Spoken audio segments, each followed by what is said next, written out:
الرجيم رب اشرح لي صدري ويسر لي أمري واحلل عقدة من لساني يفقهوا قولي وقال تعالى إنك لا تهدي من أحببت ولكن الله يهدي من يشاء۔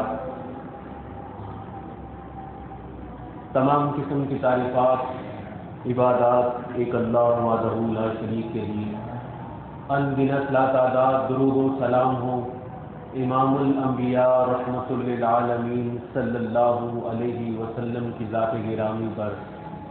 عزیزان گرامی، پیارے نبی صلی اللہ علیہ وسلم کی مبارک زندگی کے بابرکت لمحات بیان کیے جا رہے ہیں، اس امید اور دعا کے ساتھ کہ اللہ رب العزت پیارے نبی صلی اللہ علیہ وسلم کی سیرت اور آپ کی سنتوں سے ہمیں بھی اپنی زندگیوں کو روشن کرنے کی توفیق عطا فرمائے۔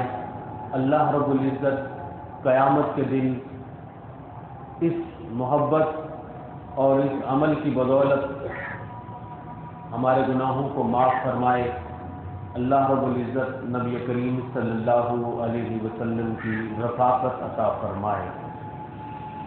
پیارے نبی صلی اللہ علیہ وسلم کی نبوی زندگی کے 10ویں سال کا واقعات تھوڑے سے بیان ہوئے تھے کہ جب بائیکاٹ ختم ہوا، اس کے بعد مشرکین مکہ کا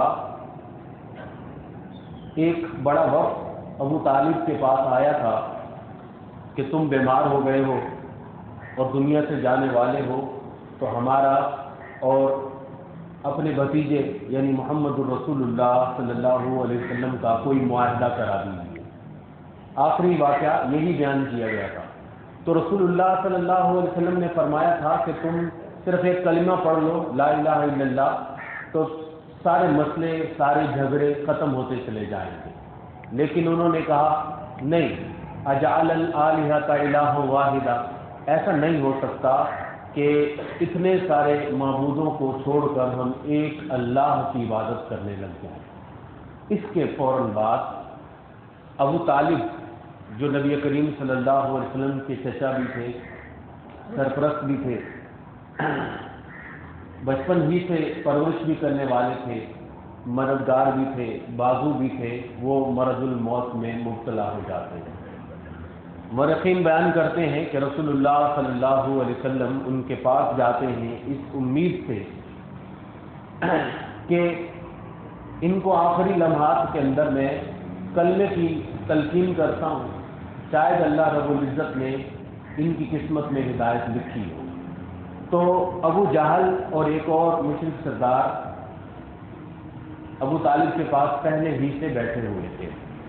جب رسول اللہ صلی اللہ علیہ وسلم آ رہے تھے تو ابو جہل نے کہا بستر پر لیٹے ہوئے بیمار 80 سالہ بوڑھے کو، دیکھو تمہارا بھتیجا آ رہا ہے، ایسا نہ ہو کہ تم مرتے مرتے اس کی بات مان لو اور اس کا کلمہ پڑھ لو۔ اگر تم نے ایسے کیا تو یاد رکھنا پورا عرب تمہیں تانا دے گا، مرنے کے بعد تانا دے گا کہ ساری زندگی اپنے آباء و اجداد کے دین پر ڈٹا رہا اور موت کے ڈر سے اپنے ماں باپ کے دین کو چھوڑ دیا۔ ان کے مطابق اپنے ماں باپ کا دین حق تھا، وہ صحیح تھے، اپنے ماں باپ کے دین پر ڈٹے رہنا ان کے نزدیک استقامت تھی۔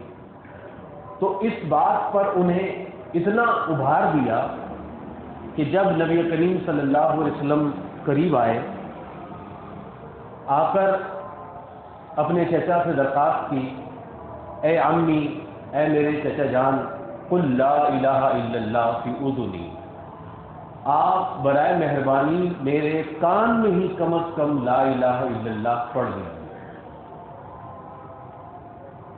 یہ کلمہ توحید جو ہے یہی اسلام کی بنیاد ہے، یہی مسلمان اور کافر کے درمیان فرق کرنے والی چیز ہے، یہی جہنم کے عذاب سے بچانے والی کنجی ہے۔ کم از کم آپ میرے کان کے اندر لا الہ الا اللہ پڑھ دیں، احاجک بہا عند اللہ، کل قیامت کے دن میں اللہ کے سامنے دلیل پیش کروں گا اور کہوں گا کہ اللہ میں نے خود کلمہ پڑھایا تھا اور میرے کان میں میرے چچا نے کلمہ پڑھا تھا۔ ابو جہل بیچ میں آڑے آ گیا اور ابھارتا رہا کہ اپنے ماں باپ کے دین کو چھوڑ دو، عبد المطلب کے دین کو چھوڑ دو۔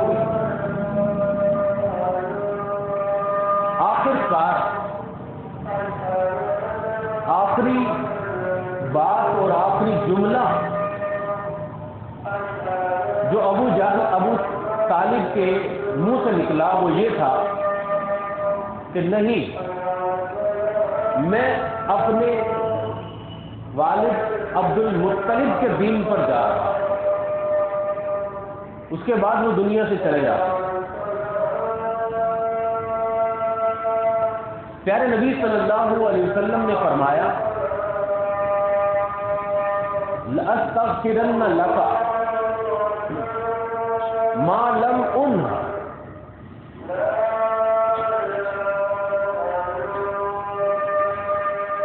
آپ نے فرمایا کہ میں اپنے چچا کے لیے اللہ سے بخشش مانگتا رہوں گا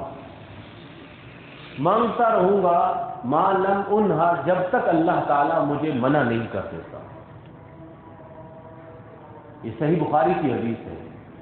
آپ نے فرمایا کہ میں اپنے چچا کے لیے اللہ سے دعا کروں گا، اگر اللہ رب العزت نے منع کر دیا تو ٹھیک ہے۔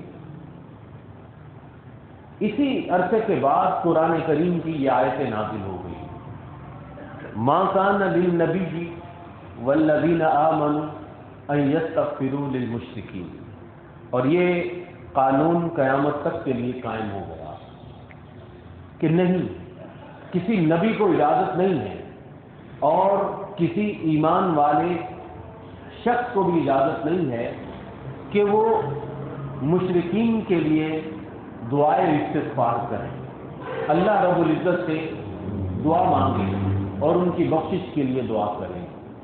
مشرکین سے مراد یہاں وہ مشرک ہے کہ جو شرک کی حالت کے اندر ہی دنیا سے چلا جاتا ہے۔ ان کی دنیا کی زندگی کے اندر ان کے لیے دعائے ہدایت کی جا سکتی ہے کہ اللہ ان کو ہدایت دے، لیکن اب وہ شرک کی حالت میں چلے ہی گئے دنیا سے، اب ہدایت کا سلسلہ بھی بند ہو گیا، لہذا ان کے لیے اب بخشش کی دعا کرنا بھی منع کر دیا گیا۔ فرمایا اللہ رب العزت نے ما کان للنبی، نہیں کسی نبی اور کسی بھی ایمان والے کو اجازت نہیں ہے کہ وہ مشرک کے لیے دعائے استغفار کرے، ولو کانوا اولی قربا، اگرچہ وہ ان کے ماں باپ کیوں نہ ہو، قریبی رشتہ دار کیوں نہ ہو، من بعد ما تبین لهم انہم من اصحاب الجحیم، پتہ چل چکا ہے، واضح ہو چکا ہے، قرآن کریم میں واضح اعلان ہو چکا ہے کہ یہ لوگ جہنم میں جانے والے، شرک کی حالت میں مرنے والا جہنم میں جائے گا، لہذا اب اس کے لیے دعائے استغفار کرنا کبھی بھی درست نہیں ہے۔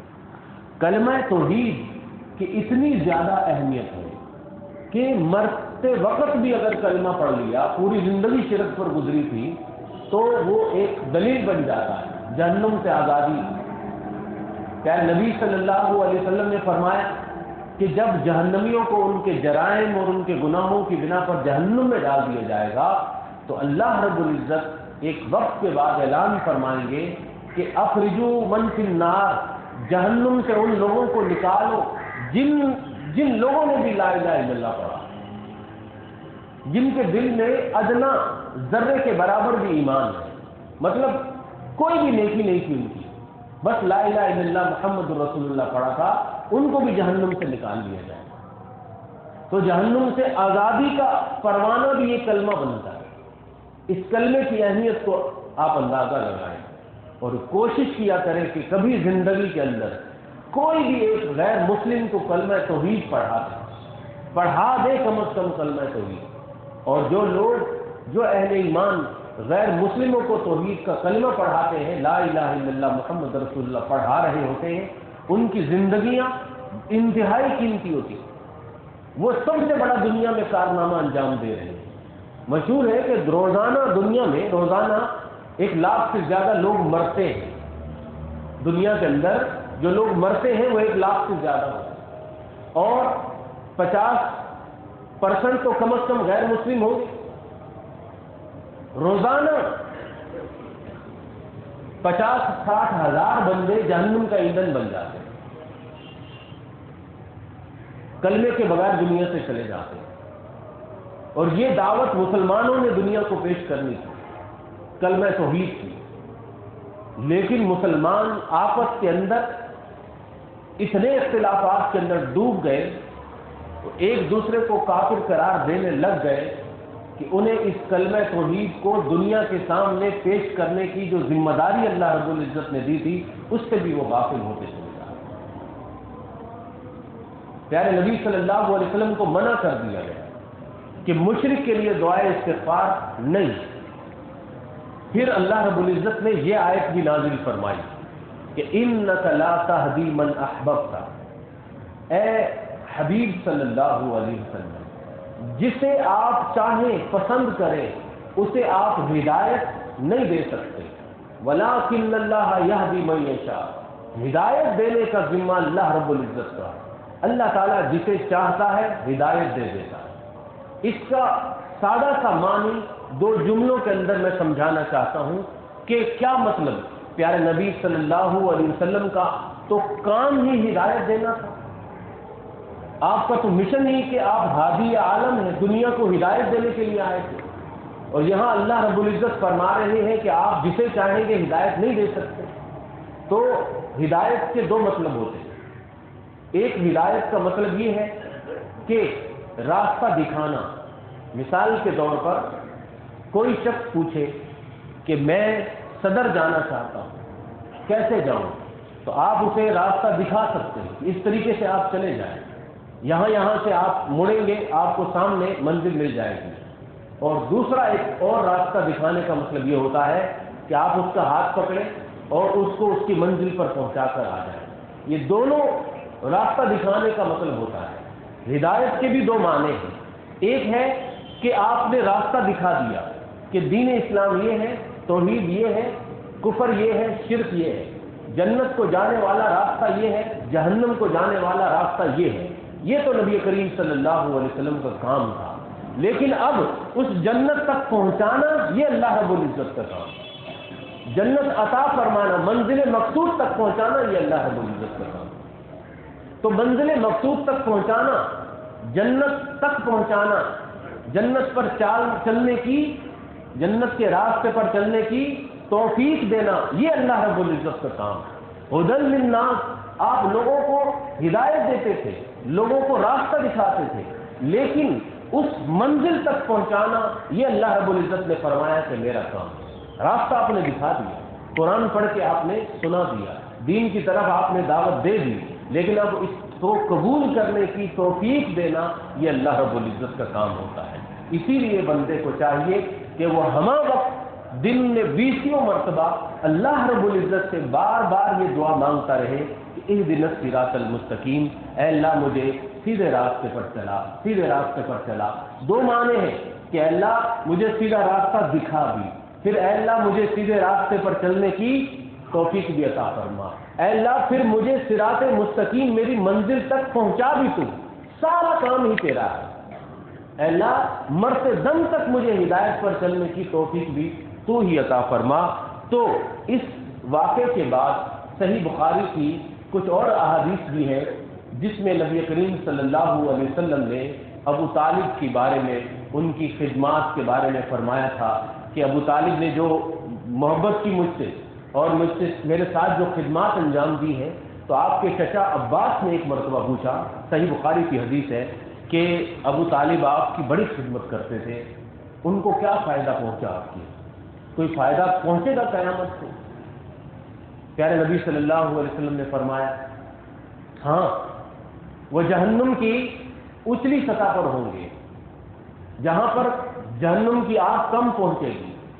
لولا انا، اگر میرا ساتھ نہ ہوتا، لکانا فی الدرک الاسفل من النار، تو شرک کی وجہ سے وہ جہنم کے آخری کنارے پر ہوتے، لیکن ہوں گے جہنم میں، کیونکہ شرک پر موت کی وجہ سے قیامت کے دن شرک پر موت کی وجہ سے کوئی کام، کوئی فائدہ، کوئی رشتہ، کوئی نسبت فائدہ مند نہیں ہو سکتی.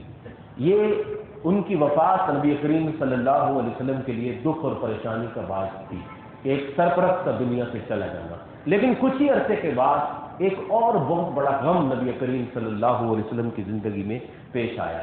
یہ رمضان 10 نبوی کا واقعہ تھا کہ ام المومنین خدیجہ رضی اللہ تعالی عنہا کا انتقال ہو جاتا ہے. اور آپ نے اب تک سنا ہوگا کہ انہوں نے اپنے مال سے، اپنے جان سے پیارے نبی صلی اللہ علیہ وسلم کے اسلامی کاز کے لیے بے شمار خدمات انجام دی تھی. حضرت خدیجہ رضی اللہ تعالی عنہا ام المومنین بھی ہیں. اللہ رب العزت کی لاکھوں کروڑوں رحمتیں ان کے اوپر نازل ہوں. انہوں نے نبی کریم صلی اللہ علیہ وسلم کی بہت خدمت کی، بہت ہی زیادہ ساتھ دیا. تو اس طرح ایک شریک زندگی کا یکایک دنیا سے چلا جانا آدمی کی کمر توڑ دیتا ہے. پیارے نبی صلی اللہ علیہ وسلم اکثر اوقات ان کا تذکرہ فرمایا کرتے تھے.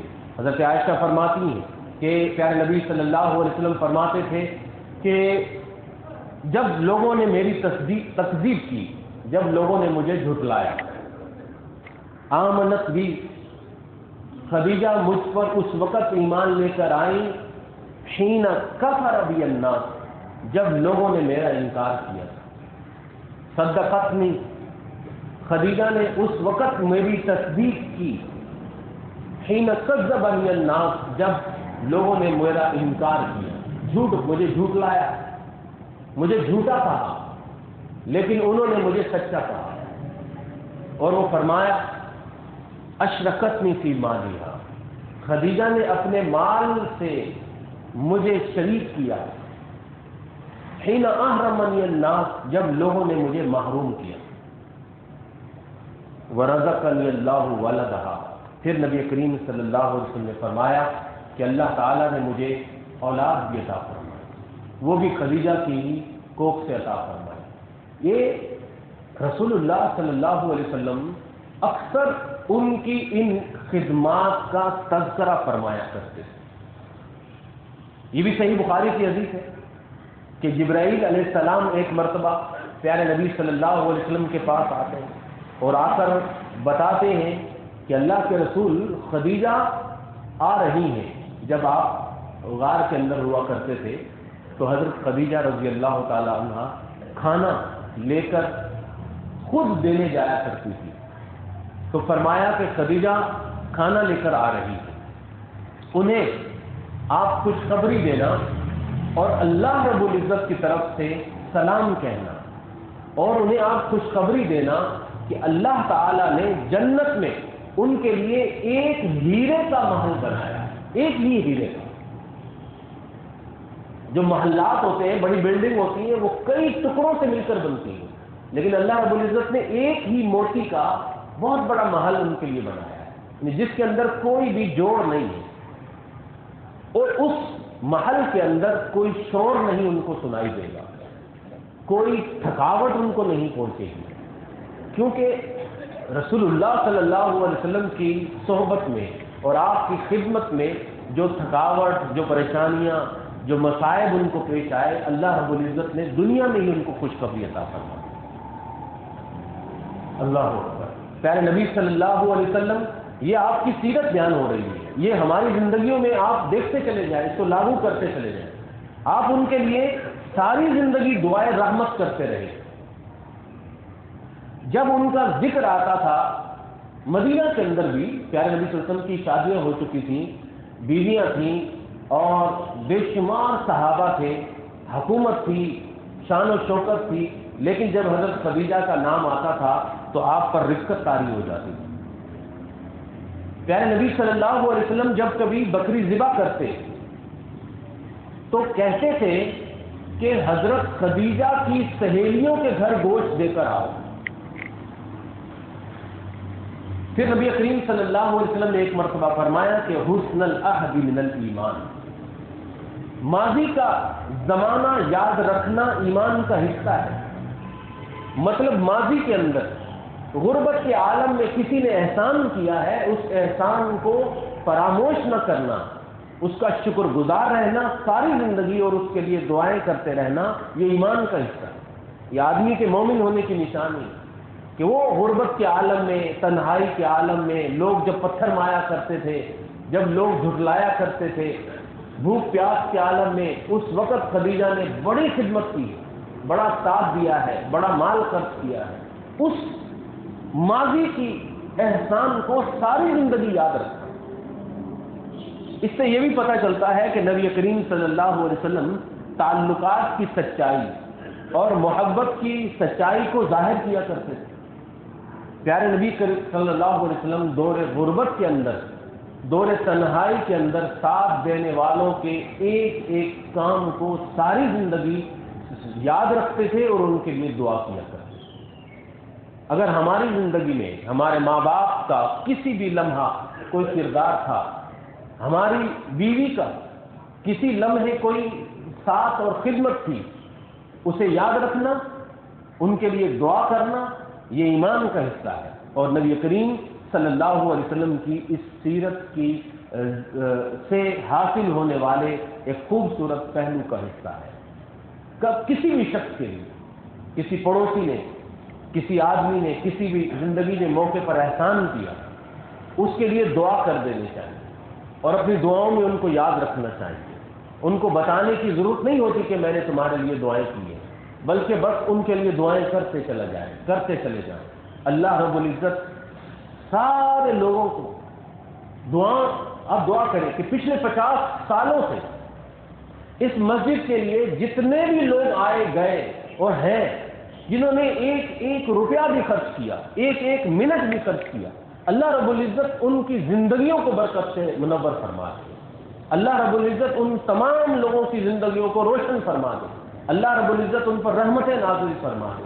یہ دعاؤں کے ذریعے بدلہ دینا، یہ بھی ایک پیارے نبی صلی اللہ علیہ وسلم کی سنت کا حصہ ہے۔ اس سال کو مورخین نے عام الحزن قرار دیا، غم کا سال، لیکن یہ نبی کریم صلی اللہ علیہ وسلم نے پوری زندگی کبھی یہ نہیں فرمایا تھا کہ جی اس سال برسی منائی جائے، کہ یہاں اس سال اس مہینے 10 نبی کو اور رمضان کے مہینے، اس سے پہلے رجب کے مہینے میرے چچا انتقال کر گئے اور رمضان کے مہینے میری بیوی کا انتقال ہوا، اب ہر سال ان کی برسی منائی جائے۔ یہ نبی کریم صلی اللہ علیہ وسلم کی سنت نہیں۔ ان کے لیے دعائیں مغفرت کی، دعائیں خیر کی، ٹھیک ہے، لیکن ہر سال اسی دنوں میں ان کے لیے مجلس کرنا، ان کے لیے برسیاں منانا، یہ رسول اللہ صلی اللہ علیہ وسلم کی سیرت کا حصہ نہیں ہے۔ پیارے نبی صلی اللہ علیہ وسلم نے 3 دن سے زیادہ سوگ منانے سے منع فرمایا۔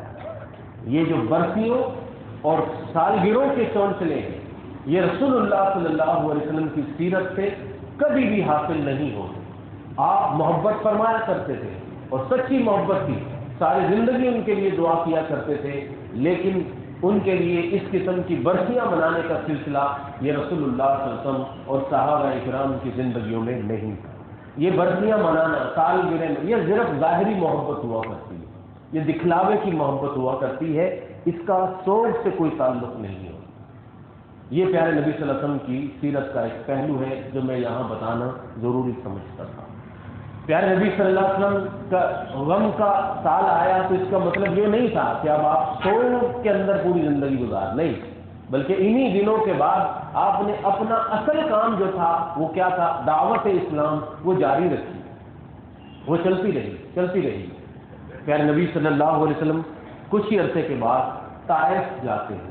مکہ کے قریب ایک علاقہ ہے، سرسبز و شاداب علاقہ ہے، ٹھنڈا علاقہ ہے طائف کا، وہاں جاتے ہیں کہ شاید وہاں کے لوگ دعوت قبول کر لیں، اور وہاں جا کر پیارے نبی صلی اللہ علیہ وسلم اپنے ساتھ زید بن حارثہ جو آپ کے غلام تھے انہیں لے کر چلے جاتے ہیں۔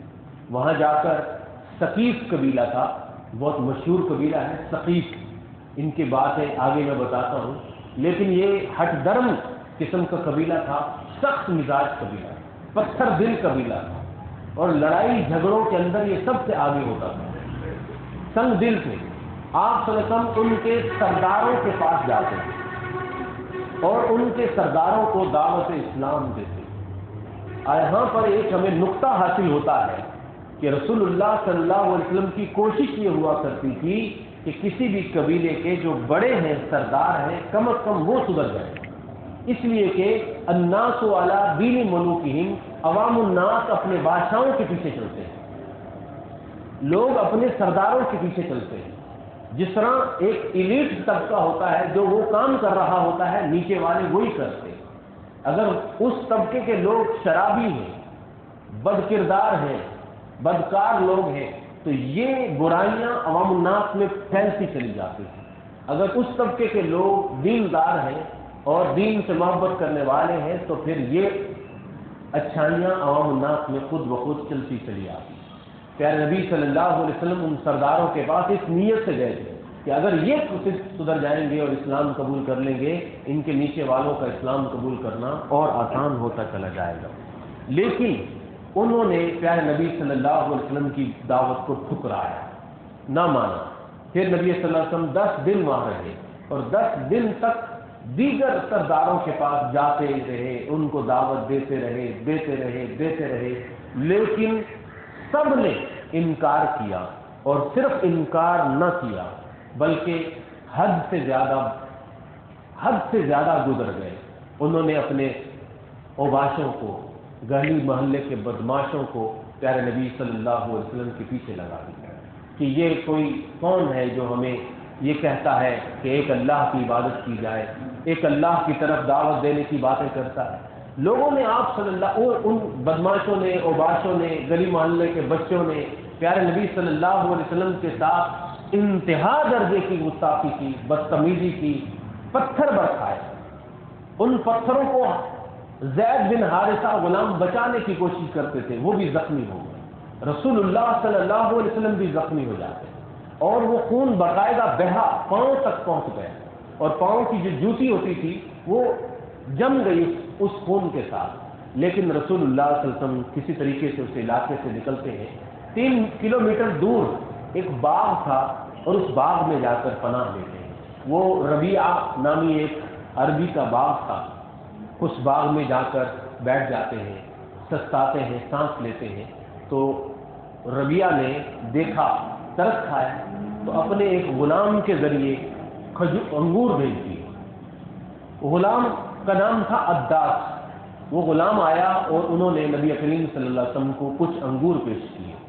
آپ نے بسم اللہ پڑھ کے وہ انگور لیے اور کھانے شروع کیے تو اس غلام نے حیران ہو کر پوچھا کہ بسم اللہ، یہ کلمہ اللہ کے نام کے ساتھ، یہ کلمہ اس قریب کے علاقے میں کوئی بھی نہیں پڑھتا، آپ کون ہیں؟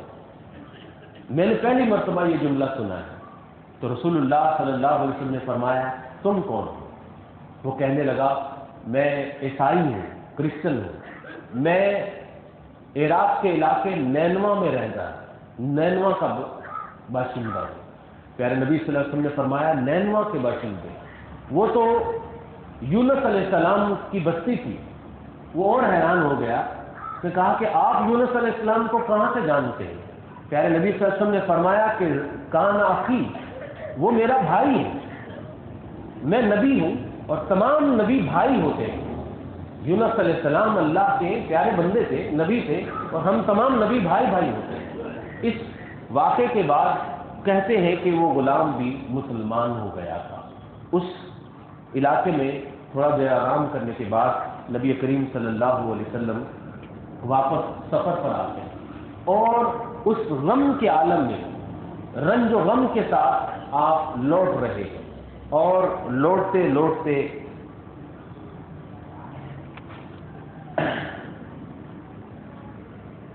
دعا مانگتے۔